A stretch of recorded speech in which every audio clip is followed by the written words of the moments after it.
Assalamualaikum warahmatullahi wabarakatuh. Menjelang Lebaran seperti ini, biasanya banyak sekali orang-orang yang menjual uang pecahan, kemudian dijual dengan harga yang lebih dari uang pecahan tersebut. Semisal uangnya 90.000, pecahan 10 ribuan atau 5 ribuan, kemudian dibeli dengan uang 100.000 yang nominalnya besar.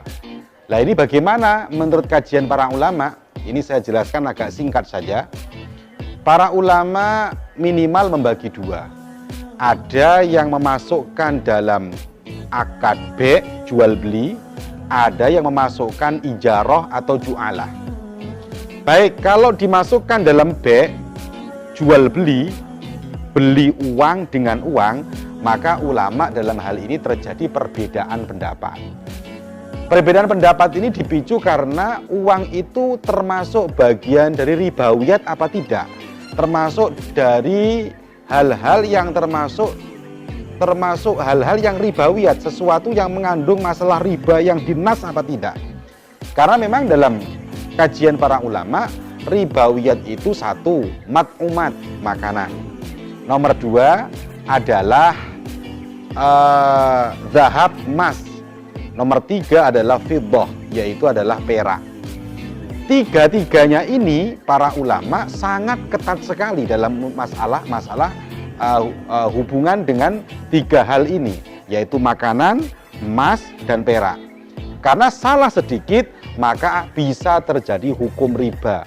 Karena memang riba itu kan bisa terjadi karena jual beli juga bisa terjadi karena hutang juga bisa.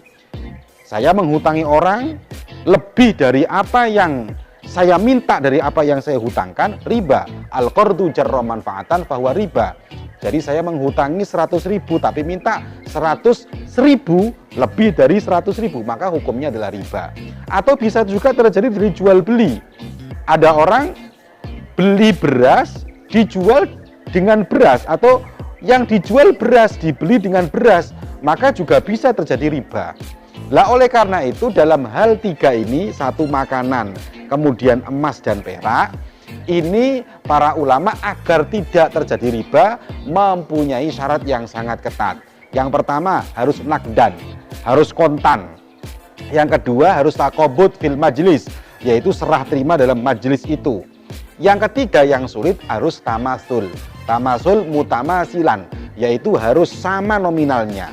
Ada orang jual emas, dibeli dengan emas, maka seumpama emasnya dijual 1 gram, maka membelinya juga harus 1 gram. Tidak boleh emas dijual 1 gram, dibeli dengan 2 gram. Kemudian apa hubungannya dengan uang? Lah, uang ini bagian dari emas apa tidak?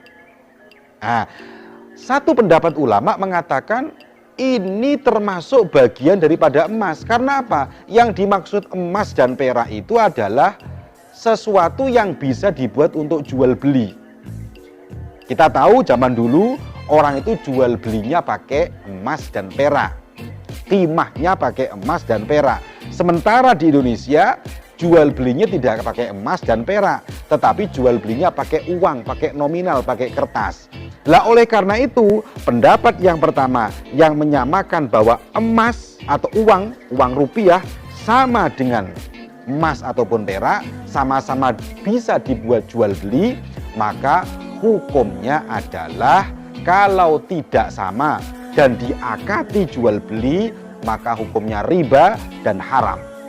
Hukumnya riba dan haram. Karena apa? Kalau uang 100.000, nominalnya 100.000, ya harus dibeli dengan 100.000. Kalau tidak tamasul, kalau tidak sama, maka terjadi riba dalam masalah jual beli. Ini pendapat yang pertama. Pendapat yang kedua, uang itu termasuk daripada bagian emas apa tidak? Bagian perak apa tidak? Oh, para ulama menggolongkan uang itu tidak bagian daripada emas dan perak. Arut biasa, ya harta biasa saja. Ya seperti seumpama baju saya tukar dengan baju, gitu ya. Daun saya tukar dengan daun, kan lebih salah satunya tidak masalah. Maka pendapat yang kedua, walaupun itu digolongkan jual beli, hukumnya tidak masalah karena uang bukan bagian daripada emas. Begitu, itu pendapat yang kedua. Kemudian ini masih terjadi perbedaan pendapat, ya. Kalau kita golongkan akad jual beli, lebih selamat kalau kita mengikuti akadnya, jangan pakai akad jual beli, tapi pakai akad ijarah, pakai akad jasa, pakai akad jualah, sayembara juga bisa. Jadi ibaratnya begini, saya penyedia uang. Contohnya seperti ini, saya penyedia uang baru. Saya ngomong ke Anda yang punya uang 100.000 pecahan satu.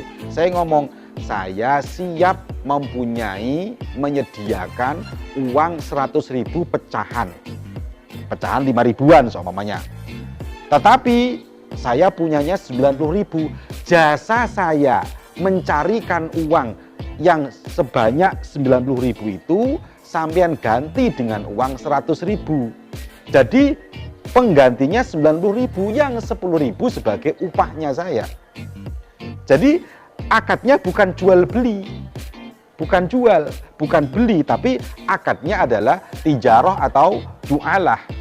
Saya penyedia jasa, ijarah fi dhimmah, saya penyedia jasa untuk mencarikan uang 90.000. Kemudian Anda yang membeli, yang ijarah bukan beli, yang menyuruh saya upahnya 10.000, atau jualahnya dapat upah 10.000 juga bisa. Maka hukum yang kedua ini ulama sepakat tidak terjadi hukum haram. Kenapa? Karena tidak bisa dimasukkan riba, karena tidak termasuk jual beli, tapi karena memang murni daripada jualah. Kalau murni daripada ijarah atau murni daripada jualah, maka tidak termasuk hukum riba dan boleh syar'i, legal secara syar'i, boleh secara syar'i. Maka kalau menurut saya lebih selamatnya diakati dengan akad ijarah fi dhimmah, jasa tadi itu, atau jualah, maka itu hukumnya menjadi boleh. Kalau diakati B, maka terjadi perbedaan pendapat seperti itu tadi. Jadi itu mungkin sekilas tentang jual beli atau tukar menukar uang baru menjelang Lebaran, yang biasa kita lihat di berbagai daerah seperti itu terjadi. Itu mungkin sekilas dari saya. Semoga manfaat, semoga barokah. Assalamualaikum warahmatullahi wabarakatuh.